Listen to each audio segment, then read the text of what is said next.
Okay, this is the first in one of a series of videos talking about the Coventry Ring Road. So today what I'm going to do is I'm going to talk about lane discipline itself as we go around the ring road. In other videos we'll talk about how to enter and how to exit the ring road. So I'm going to focus, once I've entered the ring road, purely on my lane discipline and talk about some of the entrances and exits as we pass them. So at the moment here I'm just I'm entering from the Radford Road entrance, and I'm just waiting for the lights to change. I've got my left signal on and I'm going to go into the slip road on the left. Now it's 40 miles an hour on the ring road, so as I enter the slip road I'm going to check my centre right mirror as I'm accelerating and signal right. Now it's important you get yourself up to speed, but look for this traffic coming on and off the ring road. You're adjusting your speed to make sure you can correctly filter in. I'm going to keep my signal on. I'm moving over to the right hand lane. So the trick about doing this particular ring road is all about actually the destination signs. As we're just pulling up here to these traffic lights, they're on red at the moment, I'm just going to talk to you about how they work. So the traffic signs generally, the gangway signs across the top of the ring road, are pointing you off into different destinations. Now as you're travelling around the ring road, your correct lane should actually be in the right hand side, in the right hand lane, which is counter-intuitive to what you've been taught about dual carriageways and always being over to the left, the preferred lane being the left. Now the reason why it's the right hand lane is because of the signs that you're presented with on the gangways. So as we turn right here, I'm just going to move out to the middle lane, because this middle lane here brings us over to the right hand lane of the ring road. As I signal off into the new road, I just want to point out what the gangway signs say. So at the moment we've got a turn off coming up for Leicester and Nuneaton, and also the Rico Arena Museum. Now if you don't want those destinations, you actually stay in this right hand lane, making sure that you're making good progress and at 40 miles an hour. So I don't want this next exit off for Leicester and Nuneaton. I'm going to continue around the ring road.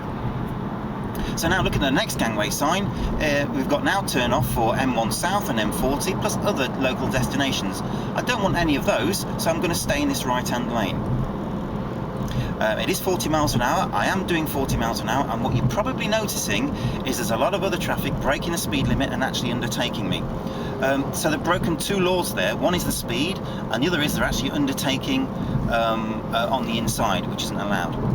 So at what point then, you're asking yourself, would you move over? Well, we'll talk about that in a second, but for the time being I'm going to make sure that my position is correct in the middle of the lane, that my speed is appropriate for the bends that I'm about to take, and that I'm making progress and making sure that I'm trying to get myself to 40 miles an hour. So I'm actually currently at 40. The signs are telling me if I went to the station, I'd now move over to the left-hand lane. Now it's signposted, and it's at that point, if I did want the station, that I would move over. I don't actually want the station, so I'm going to continue on again in this right-hand lane. Now, as mentioned earlier, you're going to get some aggressive drivers breaking the speed limit and undertaking you. Rest assured, you're doing exactly the thing you should be doing, but be aware that you will have those drivers coming up on the inside lane. Now the problem is, of course, in times of heavy traffic at 5:30 in rush hour, you're going to have a lot of traffic wanting to enter and exit the ring road. So you can see now why actually, if you don't need that exit, that this right hand lane is the preferred lane, because it takes you out of that flow of traffic. So I'm going to continue on here. I can see the sign ahead saying ring road and all of the traffic. Well, I don't want the Birmingham A45, so I'm going to continue on in the left. And you probably saw the motorbike on the left hand side was breaking the law, breaking the speed limit, and undertook me on the left hand side. There's another car here also doing that, once again breaking the law, breaking the speed limit, and undertaking me on the left hand side. So now I'm going to come up, I've got some more signs ahead as we're going around the ring road. And I can see signs for Cowden and Allesley. Don't want to take that, so I'm okay in the right hand side.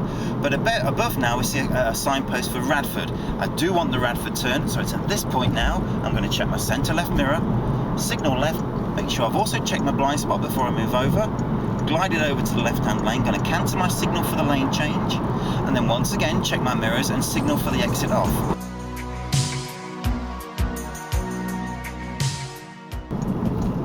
So here, this will be the preferred lane for the drive towards the ring road joining from Hillfields.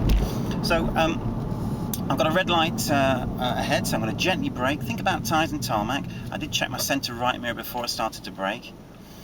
And now the handbrake's applied, and I'm just going to put it into neutral and relax, waiting for the lights to change.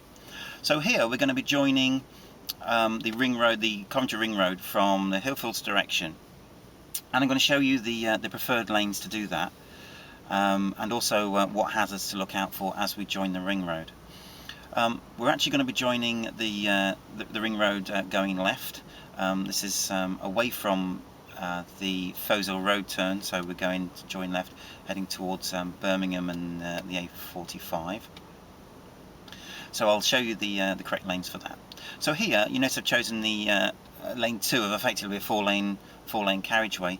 The left-hand lane is a bus lane, so we've got a solid white line. We mustn't cross that, and it's quite clearly marked with green tarmac and bus lane on it. Some bus lanes do allow cycles and taxis, so be aware of that. The lights have changed to green. I'm going to keep an eye out for the bus, because although it is a bus lane, he may choose to move over into my lane, so I'm just going to keep an eye on that. Again, you've got cars that will cut in, so just be aware of any hazards like that to deal with. There are lights ahead, they're on green. I'm just going to keep my eye on them. So remembering we want to follow signs for the M1 South and M40 and the Ringroad. So we're in this what is now the second lane on the approach, and I want to just point out the lane markings here. So we want to follow the lane for Ringroad, and it's the first of the two, which is lane 2 in this road that we're on. So we're going to stay in our lane, no signal as yet. Now we've got a mirror and signal, but it's over to the right hand side of the lane that we're in, going up the hill. The reason why it's preferred to be over to the right hand side, because that puts you in a nice position to join in the right hand lane, because we're actually going to join the Ringroad. So at this point I'm checking my mirrors, and I'm going to signal, put an early signal on, gives plenty of time for these people on the Ringroad to see us. And what I'm doing, I'm actually matching my speed. It's 40 miles an hour at the moment. Just checked my mirrors and my blind spot. I'm moving over. Now I don't want the technology park or the council house, so I'm going to mirror again, signal and change lanes. Just going back to the early clip you probably saw, what I'm doing here, unless I want the next turn off, then I'm going to stay in the right hand lane, because the gangway signs tell me to do so. So Ringroad and all of the traffic. So I'm continuing on in the Ringroad. It is 40 miles an hour.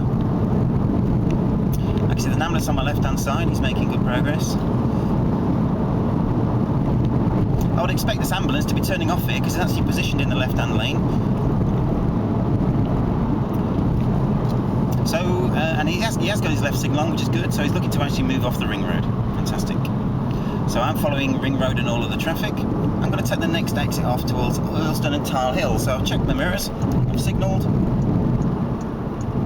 I've taken up my position in the left-hand lane, the preferred lane. I've cancelled my signal for the lane change, and now I'm thinking about reapplying my signal to actually exit the Ringroad. So there's my mirror check, there's my signal.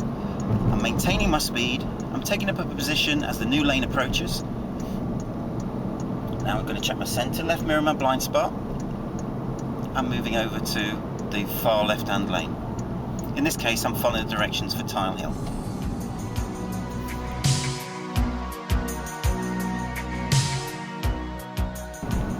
Okay, we're approaching the Ringroad to enter the Coventry Ringroad from the Tile Hill direction.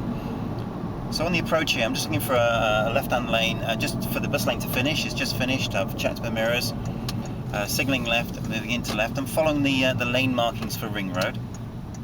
So now it's the first left at this roundabout. On the approach, I'm looking right and ahead, looking for an opportunity on the right, and just to make sure it's safe to go ahead. So there's my opportunity. So I'm now increasing my speed. Now it's 40 miles an hour on the Ringroad, so I'm actually increasing my speed. I'm going to check my mirrors and then signal right, give an early signal so people can see your signal on the approach, increasing your speed as you go. Now you've got to give way to traffic. So as I'm going up the slip road, I'm looking for a gap. I found my gap, and then I'm going to ease it over. Now I don't want the next destination off, so I'm going to check my mirrors, signal, and move out to the right-hand lane. So now it's a case of getting myself up to speed and staying at 40 miles an hour, which I've done. And as we're passing this exit on the left, we're just looking out for any traffic that might be joining into our lane. So the speed limit on the ring road is 40. Don't want the next destination off, so I'm going to stick to 40. I'm doing 40 now. So that car that's just passed us has just unfortunately broken the speed limit and is in danger of being done for dangerous driving or reckless driving because they're undertaking as well. So on the approach, I'm going to follow the road ahead.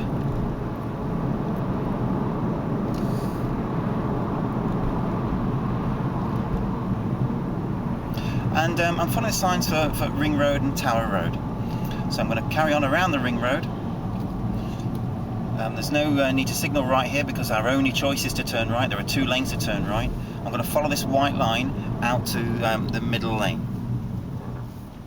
The lights have changed, so I'm going to stop. It gives me chances to point out that by following this middle lane with this white line to the left, it's going to take me out to the middle lane on the roundabout, which is lane 2. Which turns into lane 2 of the Ring Road, which is the outside lane. So as we're just waiting for the lights to change, I'm here with the handbrake on and nice and secure. The lights have now changed. I'm up to the biting point, gas, and then away we go. Still following this white line takes us right out to the correct position, which is here in lane 2. Checking my mirrors and speeding up to 40 as we go. So now I'm at 40, I'm going to remain at 40, and of course I don't want the next destination exit off, so I'm going to stay here. So I'm still at 40 miles an hour. So in times of busy traffic, expect there's another speeder there, she's breaking the speed limit. Even though she's exiting off, or he is exiting off, there's still no cause to break the speed limit. They should have been behind me, not undertaking me. It's a dangerous manoeuvre to do, undertaking. So I don't want this next exit off, so once again I'm going to stay here. What I'm actually looking for is the exit for Tile Hill. So I'm going to remain in this lane, make sure I'm making progress at 40. So I'm not encouraging people to undertake because I'm actually at the speed limit. So I'm just following the signs for Ring Road and all of the traffic, and you'll see the reason why we should be out here is because all this traffic is now joining, so that gives them room to join without any problems for me or them. So I'm going to stay in my lane, I'm going to follow the road around. Being careful just to make sure I've got good control of the car around some of these tight bends. I might have to slow down a little bit in order to keep my distance from the car in front. I can see from the gangway signs that the next exit off is for the Park and Ride, the station, Stigel and Kenilworth. Well, I don't want that exit, so all other traffic and the route ahead is in the same lane that I'm in. So I'm going to stay in this lane. And you can see now ahead, you can see the traffic merging into this left-hand lane, so it's a good idea this is where we should be, and that gives that traffic opportunity both to exit off and to enter on. So we're looking for signs for Tile Hill, and now the gangway signs do tell us Tile Hill. So what I'm going to do is prepare to move over to the left-hand lane. Can't do that at the moment because there's a car staying to my left. Now that car's holding back, so I'm going to check my mirrors and signal.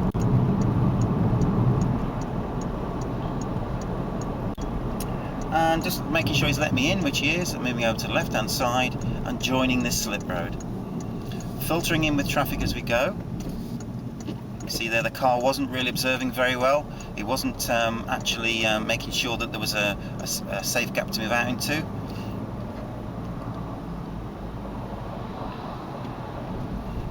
And there we have it, down the slip road in busy traffic just off the Ring Road.